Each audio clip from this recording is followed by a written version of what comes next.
وقرن في بيوتكن ولا تبرجن تبرج الجاهلية الأولى وأقمنا الصلاة وآتينا الزكاة وأطعنا الله ورسوله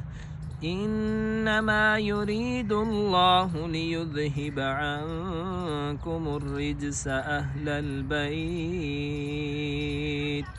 ويطهركم تطهيرا واذكرن ما يتلى في بيوتكن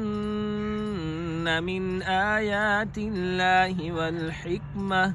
إن الله كان لطيفا خبيرا إن المسلمين والمسلمات والمؤمنين والمؤمنات والقانتين